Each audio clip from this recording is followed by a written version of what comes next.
Doctor শ্যামা প্রসাদ মুখোপাধ্যায়ের ১২৪তম জন্মজয়ন্তী উদযাপিত হল দক্ষিণ দমদমের যশোর রোড সংলগ্ন শ্যামা প্রসাদ কলোনিতে। এই উপলক্ষে আয়োজিত এক অনুষ্ঠানে উপস্থিত ছিলেন রাজ্যসভার সাংসদ ও রাজ্য বিজেপির সভাপতি শ্রী শ্রমিক ভট্টাচার্য। তিনি অনুষ্ঠানে প্রধান অতিথি হিসাবে উপস্থিত থেকে ডক্টর মুখার্জির মূর্তিতে মাল্যদান করেন এবং শ্রদ্ধা জানান। মঞ্চে তার সঙ্গে ছিলেন বিজেপির একাধিক কর্মী সমর্থক, স্থানীয় নেতৃত্ব ও সাধারণ মানুষ।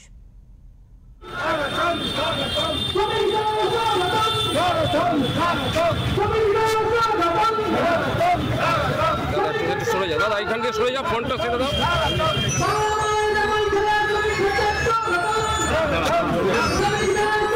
দেখিনি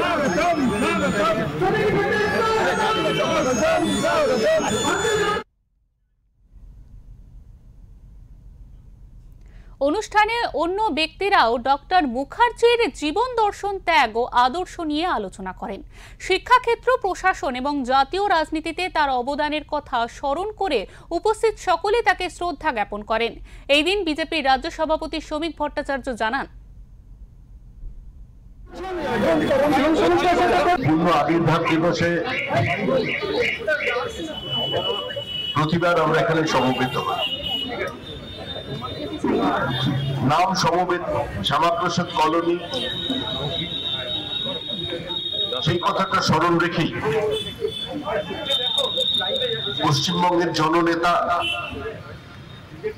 রাজ্য বিজেপির নামের সঙ্গে যার নাম সমার্থক ছিল, সেই তপন শিকদার, প্রাক্তন কেন্দ্রীয় মন্ত্রী, আমাদের রাজ্য সভাপতি, এখানে এই মূর্তির প্রতিষ্ঠা করেছিলেন।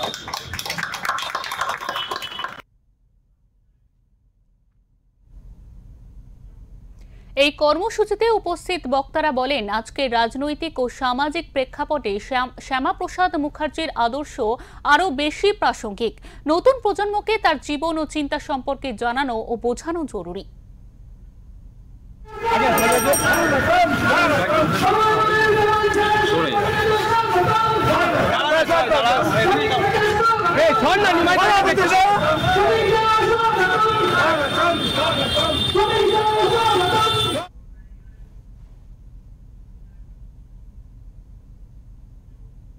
অনুষ্ঠান শেষে স্থানীয়দের মধ্যে দেশপ্রেম ও ঐক্যের বার্তা ছড়িয়ে দিতে এক প্রামাণ্যচিত্র প্রদর্শন ও সাংস্কৃতিক অনুষ্ঠানেরও আয়োজন করা হয়।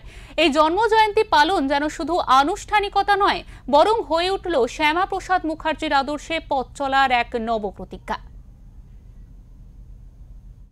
সদা বিবাদমান জমিদার গোষ্ঠীর মধ্যে যিনি একতা স্থাপন করেছিলেন, তার নাম শিবেন্দু শেখর রায়।